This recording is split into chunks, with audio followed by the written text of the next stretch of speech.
Hello and welcome back to LoreFactsTV and our second Deltarune video. After the frankly insane and resounding success that was our first Deltarune video, we decided to shake up our schedule a bit and move some of our planned videos for later into full production. We still have some Alan Wake and Death Stranding 2 videos on the way as well, maybe even some FNAF ones if anyone is interested in that. But for now, let's take a stab into the ground and return to the dark world of Deltarune.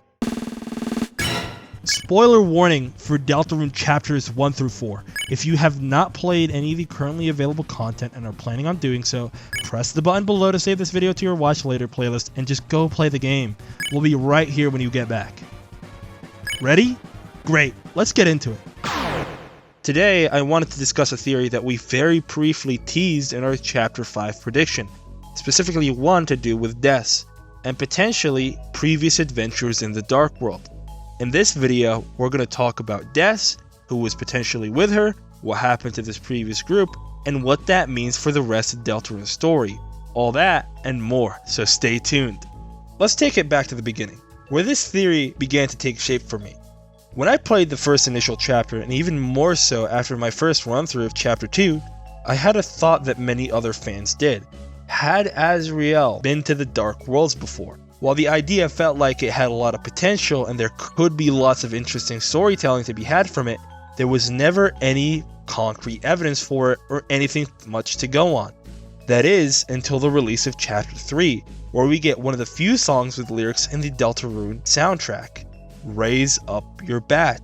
The lyrics of this song immediately got my theorist senses tingling. Shout out MapHat, and I'm sure it did the same for you. But just in case you didn't pay attention to the lyrics, or you somehow haven't heard it, I'm gonna go over the most important lyrics. I should mention that Tenna and Chris end up having a little bit of banter. When bringing up music, the first person that Tenna points to is Des, nostalgically calling back to when Des would come over and change the channel to that of music videos.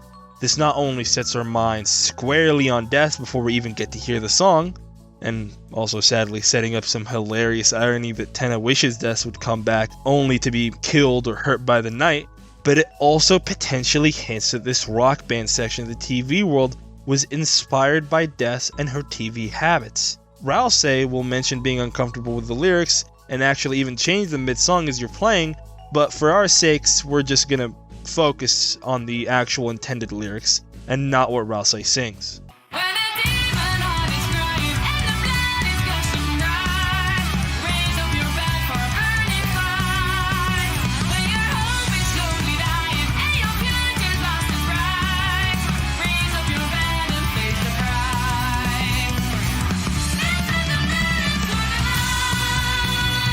Here, almost immediately, the Des connections become obvious. The singer references raising their bat for combat, an odd choice considering the usual theme of Dark World weaponry we've seen so far. Swords, axes, and bladed weapons in general. But this odd choice of weapons makes a lot more sense when you notice the hints across the game. That December's go-to was a wiffle ball bat, one that has apparently hit Chris on the head once or twice. This very specific weapon choice is already heavy-handed implication that the song is written by or about December. And then we also see the beginnings of a pattern across the lyrics, a focus on violence in a very traditional video game sense. The song talks about fighting and blood and knocking your enemies dead. What would usually be traditional tropes for video game songs stands out in the world of Deltarune, where the problems in the Dark World can often be solved without fighting, and friendship or recruiting your enemies is a consistently rewarded action. This is something we'll come back to, but it's just worth noting that our initial hints at December's potential Dark World's adventures are already sowing seeds for the idea that her trip was far more violent than ours.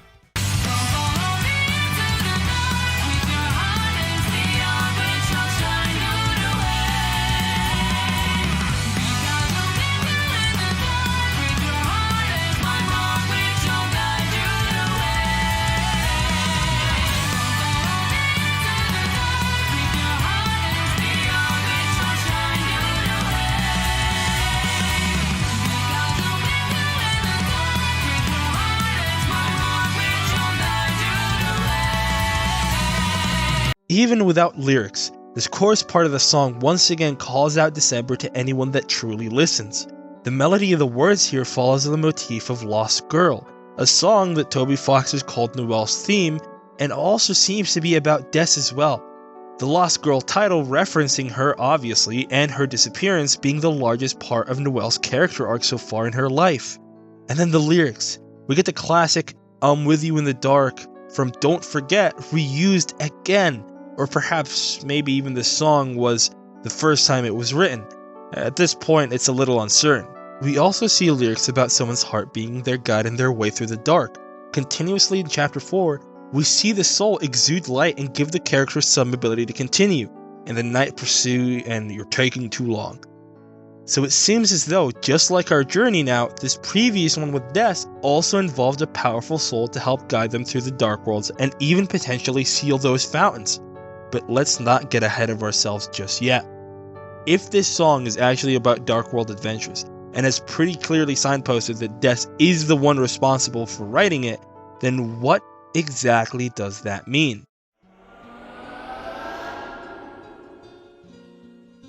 December Holiday, the worst kept secret in Deltarune, a character who's only ever appeared as a silhouette in flashbacks and is undoubtedly the most searched character name outside of Sans. And of course, I don't need to tell you that she's also the most likely candidate for being the Roaring Knight.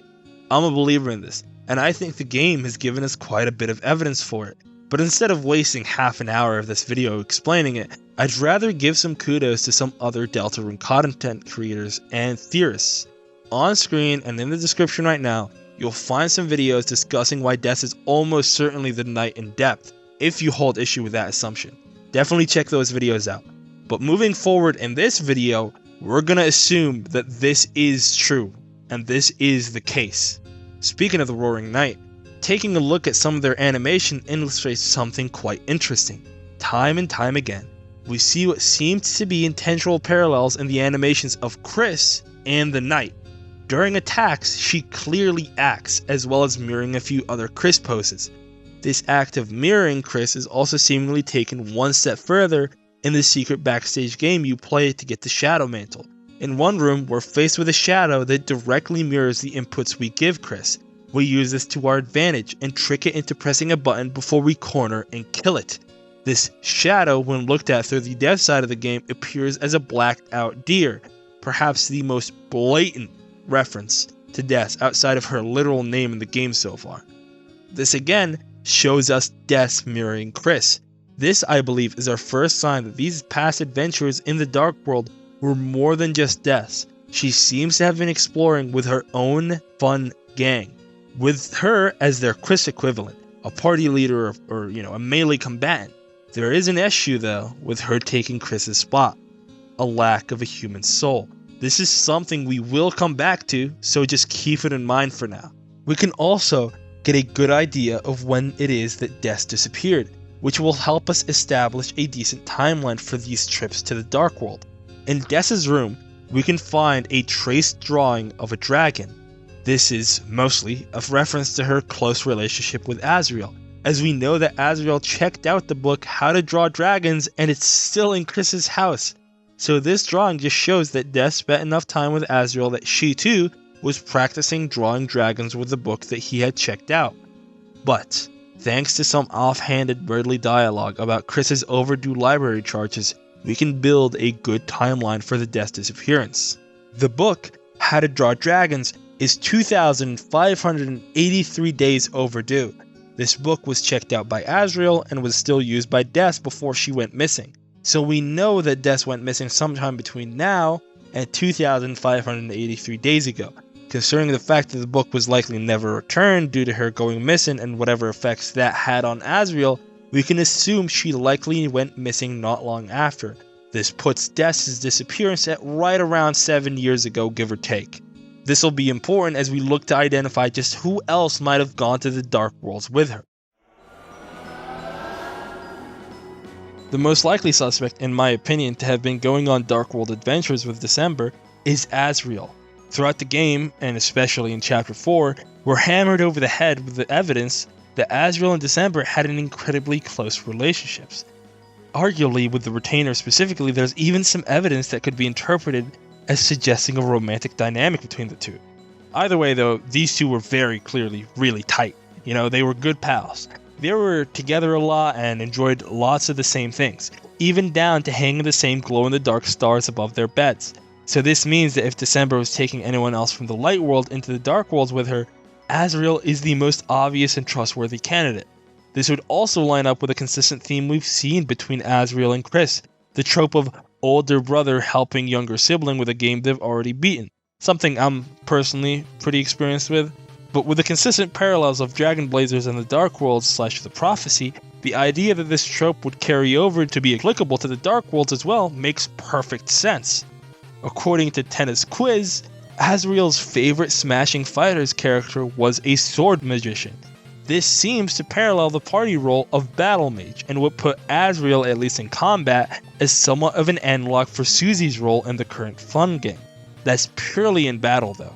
In terms of Prophecy, we'll talk more about that later. ASRIEL also makes for a great candidate because of his time currently away at college. If Death is the knight, and ASRIEL is out of town for the majority of the game, this means that conveniently, both of these characters that would know about the Dark Worlds and would likely interfere, whether to help or to hinder, are both written out of the story.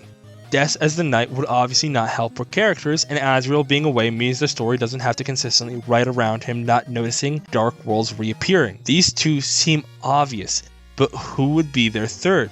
If we've seen the previous Fun gangs, Chris and Susie, who would be their Rouse? It would need to be a Darkner, someone who's familiar with the goings-on of the Dark Worlds, and has to have combat experience in the Dark World. Firstly, it's highly unlikely to be Rouse, because Rouse's dialogue in Chapter 1 implies he has not existed very long prior to meeting Chris and Susie. And if he's been around since ASRIEL and Des went to the Dark Worlds, that just wouldn't make any sense. I believe, as teased in our prior theory on Chapter 5, that the most likely candidate to fill this role is none other than Sham. Sham, in their full depicted appearance, is shown to be some sort of mage or wizard class character. This puts their skills in battle as a great parallel for Rouse, which is exactly what we're looking for. We also know, as we discussed in our prior video, that Sham has an intimate knowledge of the Dark Worlds and their going-ons, especially the Shadow Crystals, a knowledge that is seemingly unparalleled in other Darkners except for maybe Rouse if he's not exactly being forthcoming with information. I wouldn't write it off that Rouse too knows of the Shadow Crystals, but is intentionally ignoring it and not telling us what to do with them, especially considering how we see him try to write off Spam to Neo as nothing important back in Chapter 2. So, if Sham was the Dark World guide for Des and ASRIEL, surely we'd have some kind of proof of that, right? Some evidence or remnant of that connection. Well, guess what? In Chapter 4, we received just that. If you take Susie into Chris and ASRIEL's room back at the DREEMUR house and walk over to ASRIEL's computer, Susie will have an interesting line of dialogue. While she forgets Sham's name and calls him the Stitch thing, it's very clear by her saying the cat from the shop in Castletown that she means Sham. So in this image, she notices Sham with ASRIEL. This might simply be depicting a pretend version of Sham that ASRIEL had made up with a stuffed toy, but it definitely does prove that ASRIEL had a pretty close connection with the doll at the very least. But that's not all the proof we get. Toriel's classroom is currently going unused in Deltarune. However, not too long ago, she did teach actively, as we still see an apple on her desk that hasn't spoiled. This means that back when Des was still in town, she was almost certainly still teaching. And in the corner of her classroom, we can spy 2 drawings made by the children in her class. When we interact with it to investigate, the text only explains the bottom picture as a poorly drawn picture of Toriel. It very conveniently leaves out the image above, not giving it any descriptor. But we can see for ourselves what it seems to be. It stands on 2 legs, looks like a person, has the color purple, and has pointed and large ears. It seems pretty clear that this image is of a purple cat. It's our good buddy Sham. Could it be that ASRIEL and Des had Toriel in class and were already either imagining adventures with Sham or actually going on them, and drew this picture of them to depict it with Toriel saving it in her classroom? Sham is also, as postulated in that prior video, somewhat likely to be related to Friend in some way or another, perhaps both of them even at one point existing as a singular entity before being separated. I only bring this up again because I wanted to quickly throw in a king line I was not aware of at the time. This one. Sham's smile has been empty since Jevil was locked away. This could be a little more literal than you might think, and it could be talking about Sham's smile being that of a friend. But friend or not, do we have any proof that Sham has ever really seen battle in the Dark World? Well, we do. Sham tells us themselves that they were the ones who originally locked Jevil away. And considering that Jevil at that time, if he had already met the person who changed him so much, had a shadow crystal as well, he was likely just as powerful as when we battled him. This means that if Sham went up against him, they must have been quite powerful, or they may have had help. I propose that the first Fun Gang, as we call them in this video, were the ones to best Jevil and put him inside the cage. This makes Sham setting us up to fight him and seeing us actually win almost an honorary passing of the torch moment from their adventures with ASRIEL and Des to ours with Susie and Ralsei. And something that's canon status is a little more debated is the Seam Ripper. If you don't know it, Undertale, through Fangamer, released an official cross-stitching guide.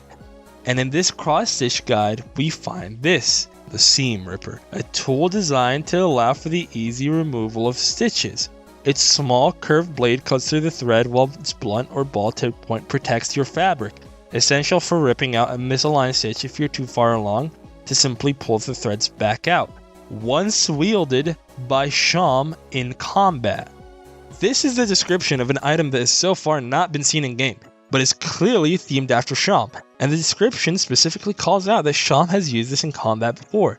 This, if canon in any way or sense, hard confirms the idea that Sham has seen traditional battles and combat in the Dark Worlds, and his seeming parallels to friends such as Cheshire Cat also set up as a role as someone who is very aware of the Dark Worlds and could serve as a sort of mischievous guide character, just as Cheshire Cat was in Alice in Wonderland.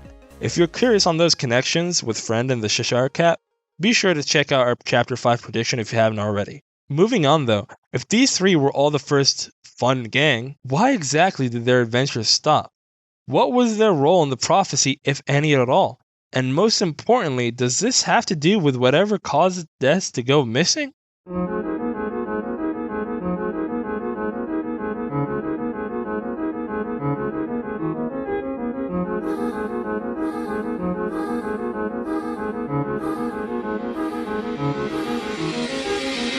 An important place to start, I think, if we're discussing potentially different versions of the prophecy or its events unfolding, is Gerson's dialogue that I think obviously relates to this. Here, Gerson tells Susie that she reminds him of the dragon from Dragon Blazers, and tells her to never give up. But the more important part of us here is the bit where he talks about Dragon Blazers, Lord of the Hammer, and the prophecy. While these are all based on the same story, Gerson says, stories can be retold, they can be changed. I believe this is the key to our discussion. What we're seeing with the first Fun Gang, their seeming failure, and now the new Fun Gang, is just that, a story being retold. While our clues towards the first Fun Gang's adventures through Raise Your Bats seems to imply that their journey was one wrought with violence and combat, akin to Dragon Blazers, our journey has the potential to be quite the opposite. Acting, recruiting, and saving everyone we can, I think this is what Gerson means. We have the potential to shift the outcome to something more positive if we make different choices. Despite the consistent "your choices don't matter" theming at the start of the game, I think it's clear with the dialogue in the new chapters that the entire theme of the game is ignoring that statement and showing that our choices do matter. Even if some things are fated, we can retell our stories and get a different outcome.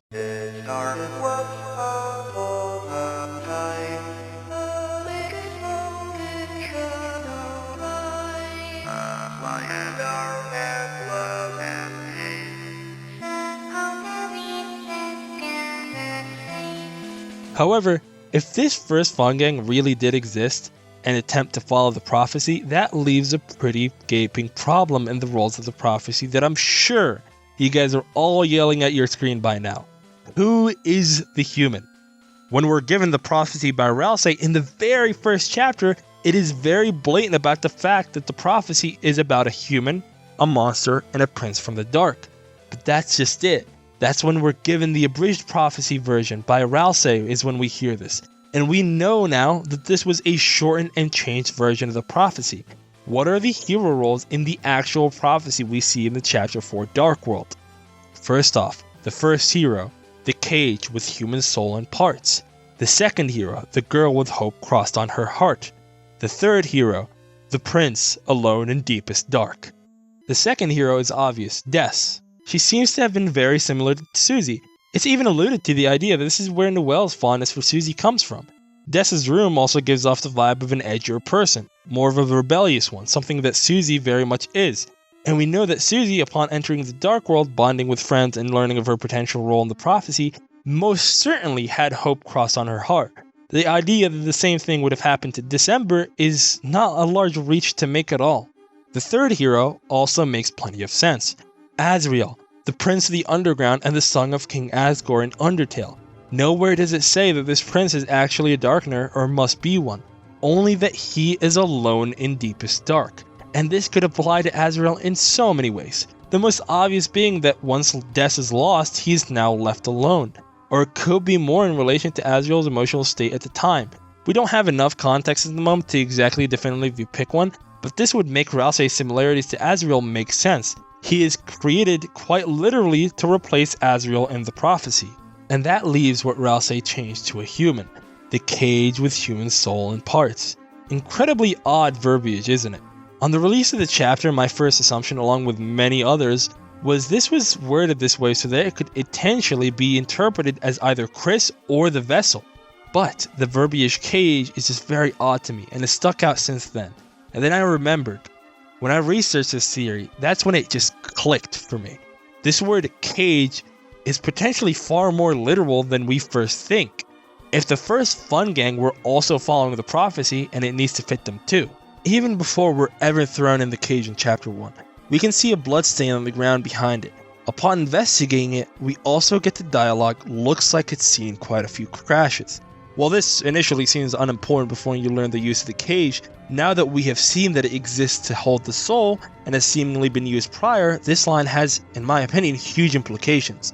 I believe that a soul, either another outside soul summoned by Des, maybe even hours before the events of the game, or even just Chris's original soul, were used and was the third member of this first fun gang. I would even pose that we have enough evidence to suggest it's highly likely that this original soul was that of Chris before we ever entered their body. Chris, as a human, should have a soul, right? And yet, even back in the earliest chapters when Chris removes us, well, the soul, they move around as though they're barely able to move, which at the time to me suggested that we may be the only soul inside Chris's body. But that means something must have happened to Chris's original soul, and I think this blood splatter already by their bed is the key to that question. I propose that ASRIEL and Des somehow discovered the prophecy and were attempting to fulfill it, perhaps due to the guidance of Sham.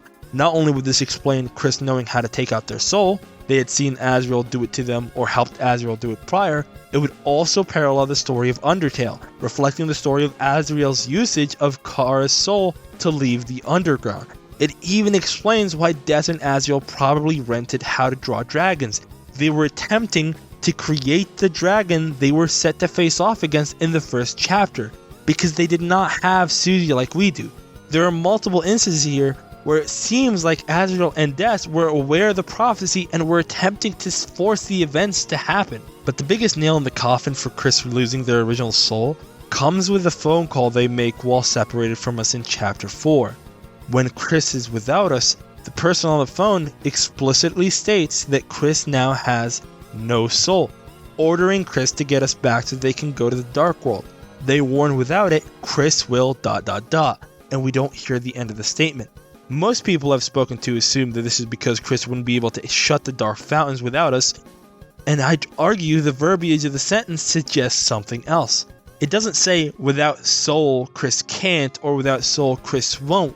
It says specifically that Chris will. This, I would argue, is our biggest clue that connects everything together. The first fun gang, Des's fate, and what the purpose of the Shadow Crystals is. Going into the Dark World without a soul, or being in one without a soul, means something will happen, and clearly something you want to avoid.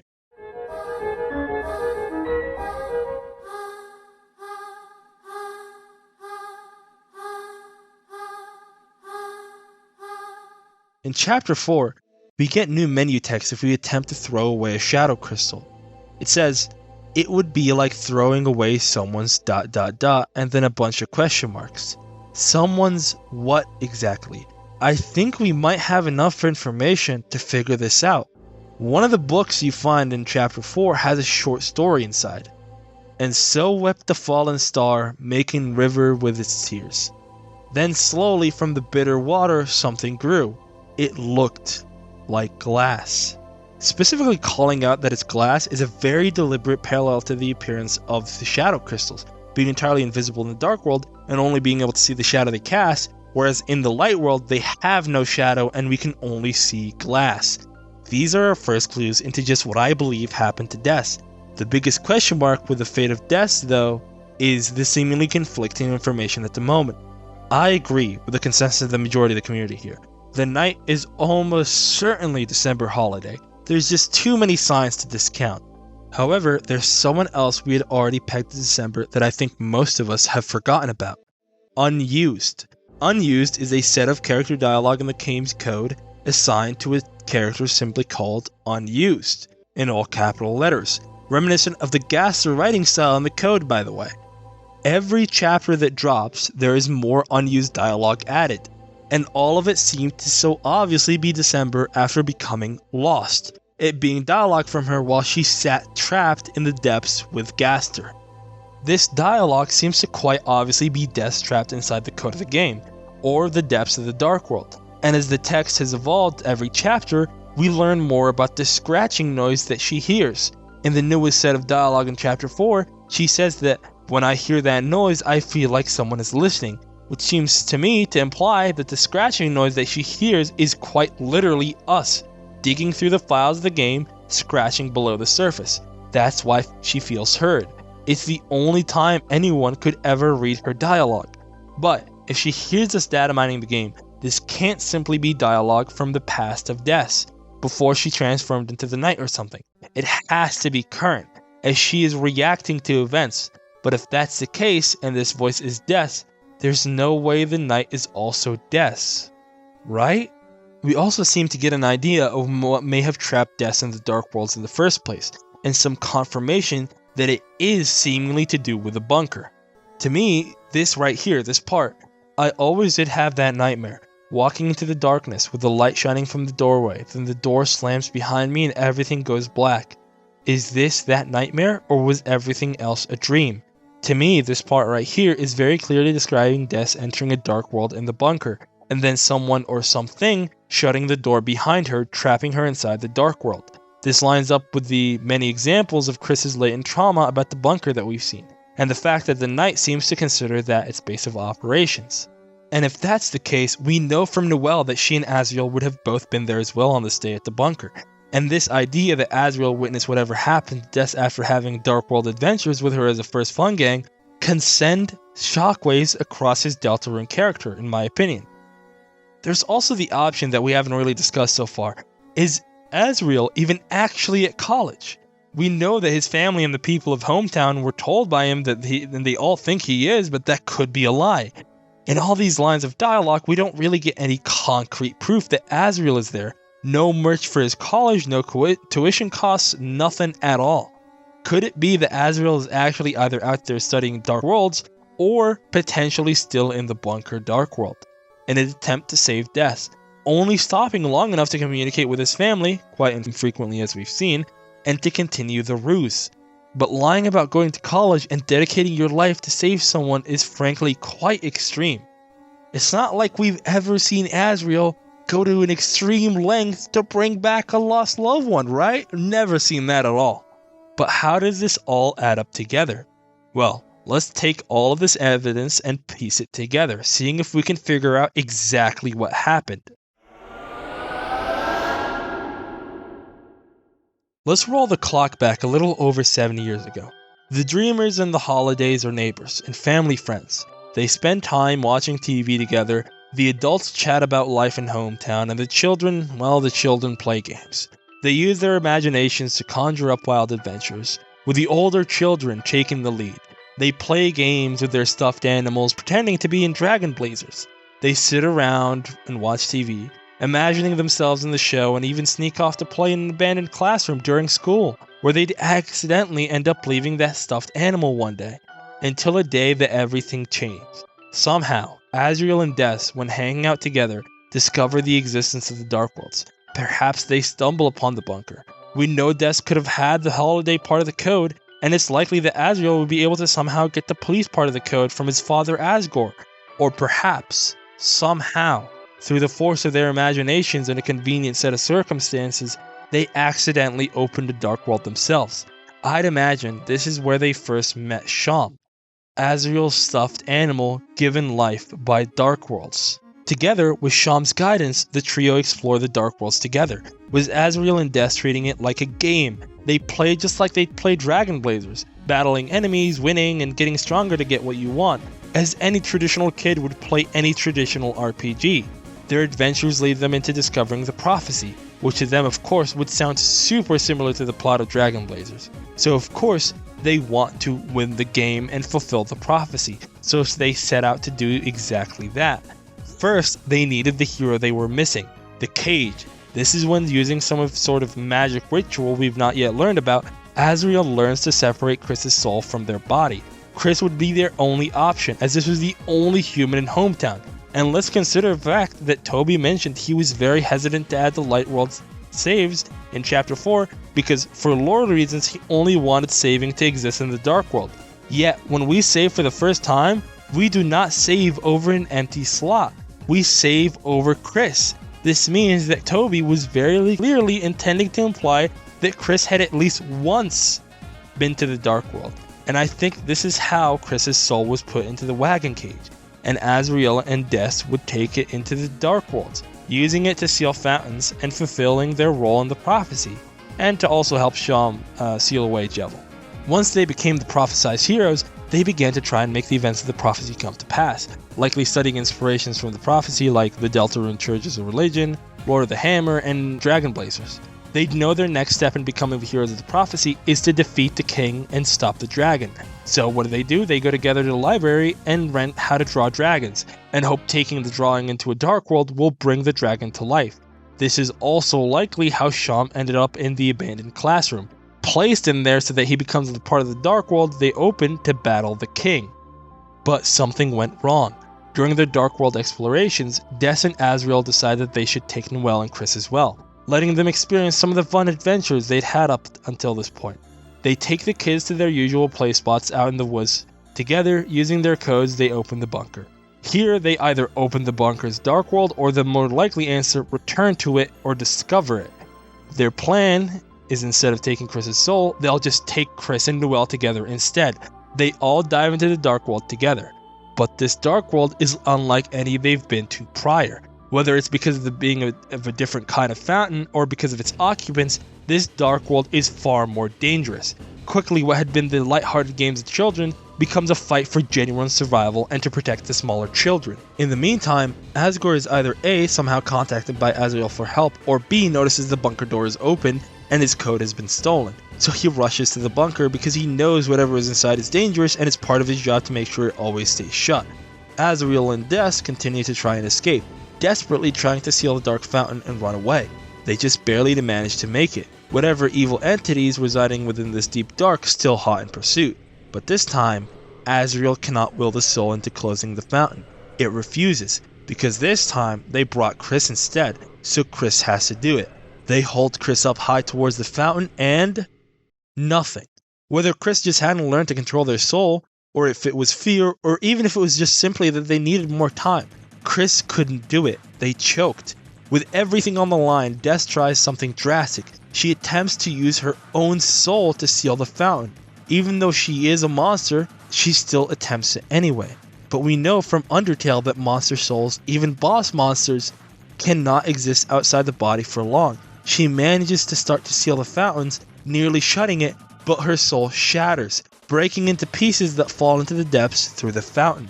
Chris's emotions force their own soul out by sheer determination, attempting to save Death, yelling out, "I promise I will save you," but it's too late. The fountain begins to rumble, growing and changing from absorbing Death's soul. However, Death's attempt to shut the fountain had managed to open a way to the outside world.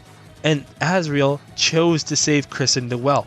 Running for the exit, he attempts to give Chris the time to get their own soul back, but before they can, Asgore from the outside pulls them out, shutting the door behind them and sealing December's fate.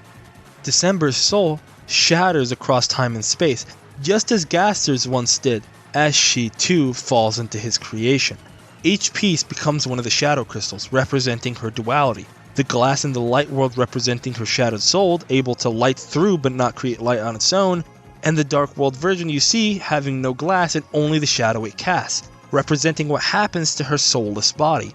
When a body without a soul is within a dark world, the dark world treats it just like an object, and begins to change it based on that fear of the unknown.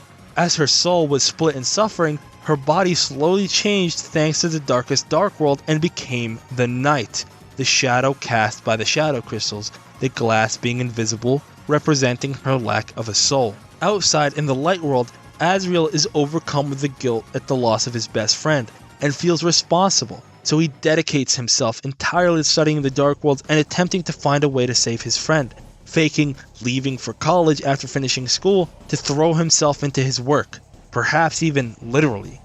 Carol, when she finds out about what happened, is infuriated. Her daughter is gone because of Asgore's incompetence, and she immediately removes his position from the police department because of allowing his code to be stolen. While she may initially doubt his story on the magical world and incredible darkness coming from the bunker, she would begin to investigate. Asgore is blamed by everyone in town for the disappearance of December.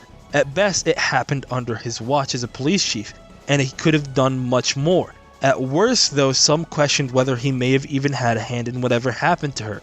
The Holiday family began to distance themselves from the Dreemers. First Carol, then Noelle, and while Rudy and Asgore attempt to maintain their old friendship through it all, Rudy's failing health makes it difficult to do so.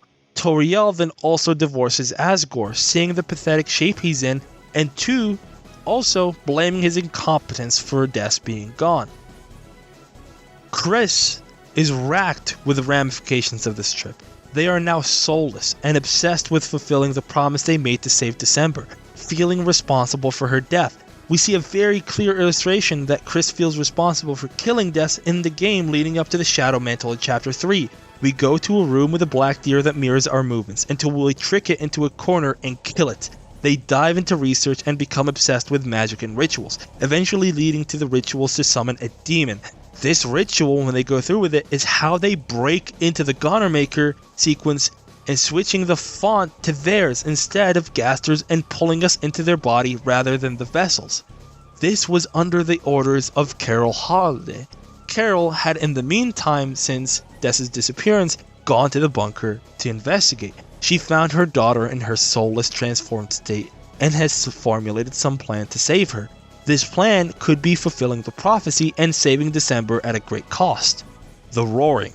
But this way, with the entire world in darkness, her daughter could return to her and they could exist together in the dark. Or perhaps it is reopening the same dark worlds that December and Azriel had once visited, reclaiming the broken pieces of December's soul and rebuilding it together with the shadow crystals and her old friend Sham. Carol also recruited Asgore, who was also desperate for approval and reliant on the holidays now that Toriel had cut him out of her life. He too assists in her plan to save December, but likely at a less aware level than Chris or even Carol. This leaves us with a pretty good explanation for everyone's current motives now as well. Asgore is simply trying to do as Carol wants and earn his love, respect, and adoration back from his family and his town. And Chris is reluctantly teaming up with us, the player, because they need a replacement soul, forcing us on a path to follow what they want as best they can, forcing our attention away when need be so that we don't find out too much too early. And Carol is concocting some master plan to save December. She's already managed to make the Roaring Knight into an ally, this darker half of December being used as a strong arm to push events onwards in the prophecy, creating dark fountains when necessary and pushing the events in the dark worlds a specific way, and even working towards some sort of police sacrifice coming up at Carol's behest. Carol plans to use the prophecy or hijack its events somehow in a way that will allow her to reunite with December. And Chris, overcome with guilt and racked with the memory of that failed promise, is determined to help see it through. But what will happen once Azriel returns? If he remembers the Dark Worlds and is probably the person with the most vivid memories of Stess's disappearance, Will his return home shake up Carol's plans, or is he too helping team save Des? And what of Shams? If they are an old ally of December's, their connection to the Night and the Shadow crystals makes sense, but what's their plan when we collect them all? We see in the crafting recipes that on the weird route we'll be able to craft a pure crystal together with a thorn ring, but there's seemingly no equivalent item in the data for any other route to make use of pure crystal. Could it be that this pure crystal is actually the soul of December Holiday, and on any non-weird route we will be using it to save her? This would also mean that combining it with a thorn ring would essentially be combining the powers of Des and Noelle, which has, in my opinion, very interesting implications. And that's why I was so excited to make this video about the first Fun Gang theory. I really believe that we are going to see something pretty similar to this idea of a prior group of Dark World adventurers. This would not only answer many of the burning mysteries in Deltarune, but in turn create many more possibilities for the later chapters and how the ending of the game might play out. But what do you all think? I'm very curious on your feedback for this one. It's a bit more out there, and some of the specifics of what happened essentially require some filling in the blanks right now, but the outline for a prior Fun Gang existing is very much teased in the current game. I also wanted to give a big thank you to everyone for the response on our prior Deltarune video. It was fantastic, and it has made my passion for this game feel so insanely rewarded. So expect a lot more Deltarune content in the future. I very much enjoy thinking about and discussing this game, and I feel like I still have a whole lot more to say about this. Thank you all for watching, and I'll see you next time.